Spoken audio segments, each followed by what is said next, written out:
સ્નેહના સ્પંદન, સ્નેહના સ્પંદન.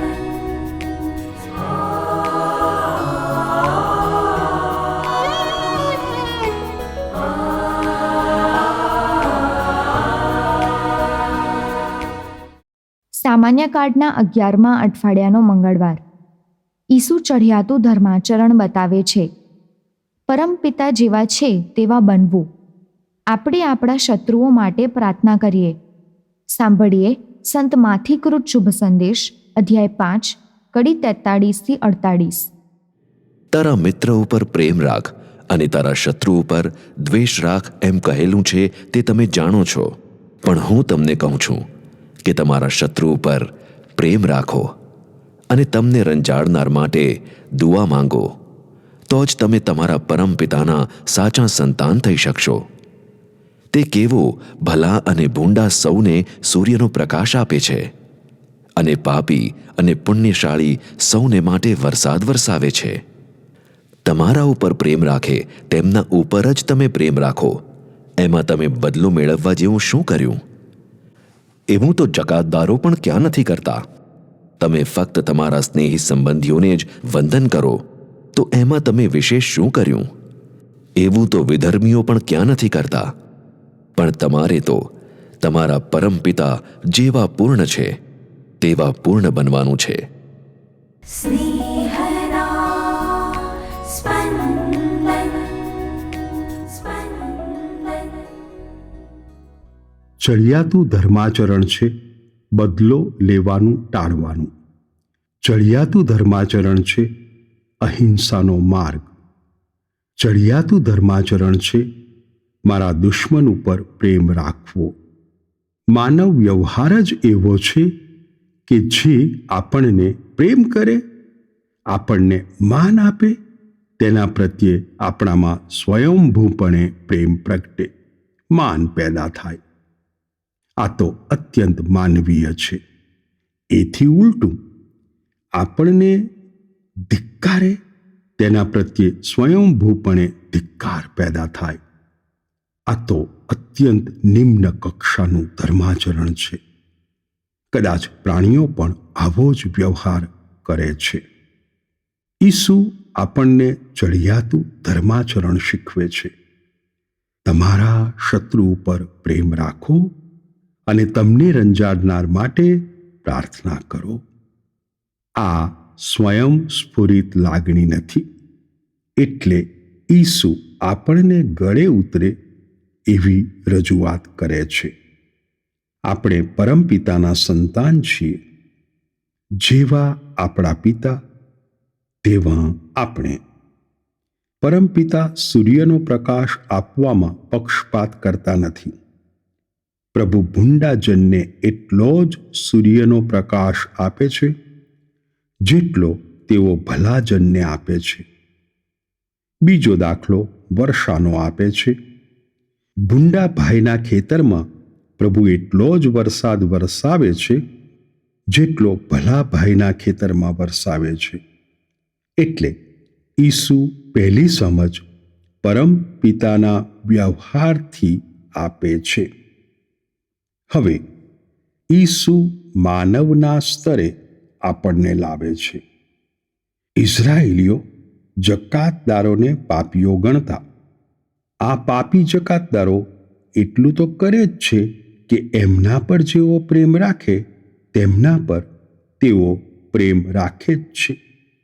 જેને પાપી ગણવામાં આવે છે તેઓ જેવું ધર્માચરણ કરે છે એવું જ આપણે કરીએ તો એ ધર્માચરણ લઘુત્તમ છે.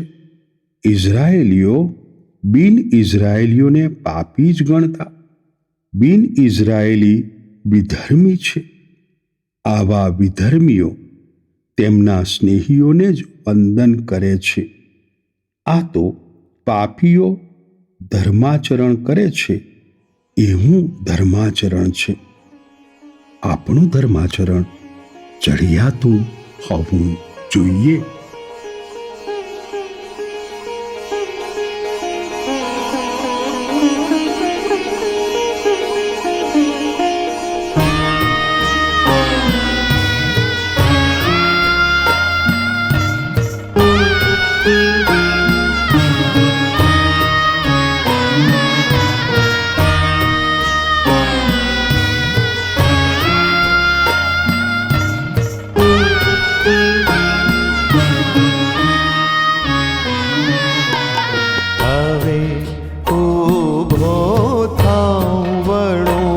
चलूं मुझ पिता तणा घर भणी हवे ऊभो थाऊं वळूं चलूं मुझ पिता तणा घर भणी मुझे पिता तणा घर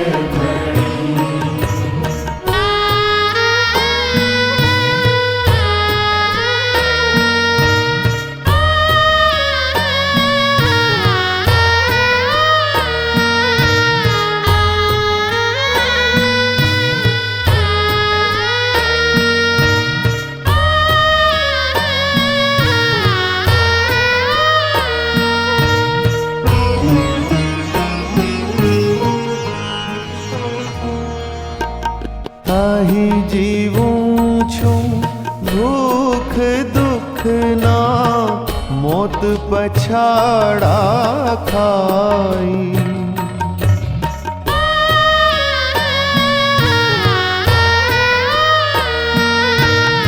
અહીં જીવું છું ભૂખ દુઃખના મોત પછાડા ખાઈ पिता घरे तो किंकर नाए अन्न थाल रहे छलकाई चलो हवे हूँ पड़ूं भूली जाऊं आड़ी वाट जे काबी મળું પિતાને કહું પિતાજી હું જ બન્યો છું પાપી હવે ઊભો થાઉં વળું ચલું મુજ પિતા તણા ઘર ભણી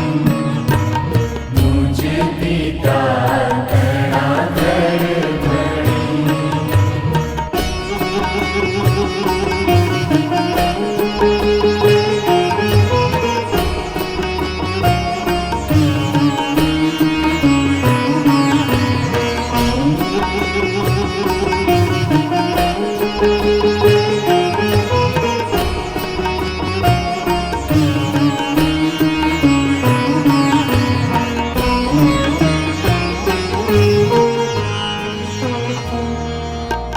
चलो हवे हूँ पड़ूं भूली जाऊं आड़ी वाट जे काबी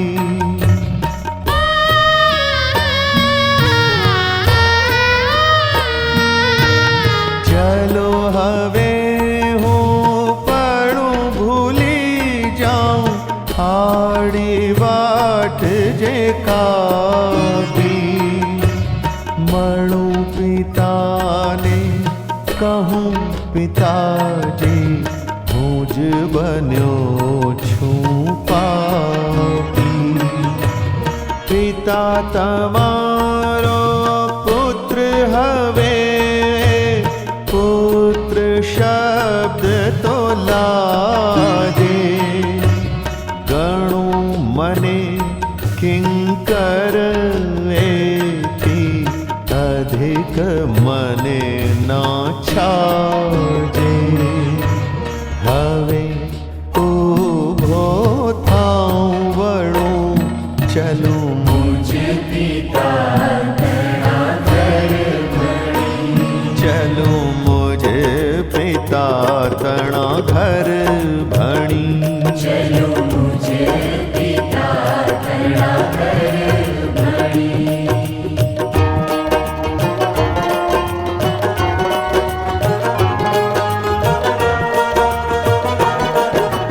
जाओ लाओ जल्दी एना नवल वेश लंकारो सोनानी वीटी पहरावे पुत्र मारो शणगारो कहूँ पिताए લીધું મની में पुत्र सदानो गयो खोएलू में फरी मेळव्યું अवपुत्र सजीवन थयो અને ઘડીમાં ગીત નૃત્યની શરૂ થઈ ગઈ મિજબાની સ્નેહ હર્ષની પળમાં ખળખળ ખળકી રહી સરવાણી હવે કદી ના તજું પિતાને તજું કદી ના ઘરને હવે કદી ના દુભવું હું તો જનક તણાવ અંતરને હવે કદી ના દુભવું હું તો જનક તણાવ અંતરને હવે કદી ના દુભવું હું તો જનક તણાવ અંતરને